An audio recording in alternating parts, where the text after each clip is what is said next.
تو میرے بھائیوں، یہاں پر دیکھیں کہ اللہ تعالیٰ نے فرمایا کہ اسلام کے اندر پورے کے پورے داخل ہو جاؤ، اسلام میں پورے کے پورے داخل ہو جاؤ۔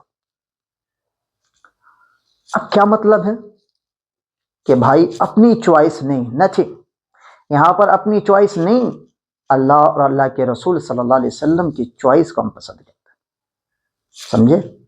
اپنی چوائس کچھ بھی نہیں ہے اللہ اور اللہ کے رسول صلی اللہ علیہ وسلم کے سامنے۔ جب ہم شادی کریں تو گھر کی عورتوں سے پوچھے کہ تم کیا چاہتی ہو، اپنی چوائس، یعنی اپنی چوائس کو ایکسیپٹ کرتی ہو، یا اللہ اور اللہ کے رسول صلی اللہ علیہ وسلم کی چوائس کو ایکسیپٹ کرتی ہو؟ بالکل بات کلیئر ہے، اس میں کسی بڑے مفتی اور مولانا سے پوچھنے کی ضرورت نہیں ہے، بالکل کنسیپٹ کلیئر ہے۔ What do you want, own choice اور اور پروفٹ چوائس؟ اپنی چوائس کو پسند کرتی ہو یا اللہ کے رسول صلی اللہ علیہ وسلم کی چوائس کو پسند کرتی ہو؟ بالکل بات کلیئر ہے۔ تو ہم اللہ کے رسول صلی اللہ علیہ وسلم کی چوائس کو پسند کرتے ہیں اور ان کے مطابق انشاءاللہ تعالی زندگی گزاریں گے۔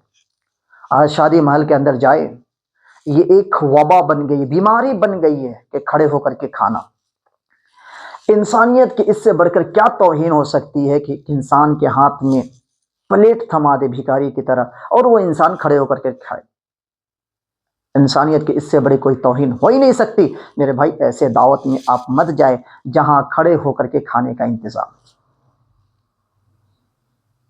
ہم اللہ کے رسول کی چوائس کو پسند کرتے ہیں، اپنی چوائس کے حساب سے نہیں چلتے ہیں۔ دعا کریں کہ اللہ رب العزت ہمیں اور آپ کو اللہ کے رسول صلی اللہ علیہ وسلم کی چوائس کے مطابق، ان کے طریقے کے مطابق زندگی گزارنے کی توفیق عطا فرمائے۔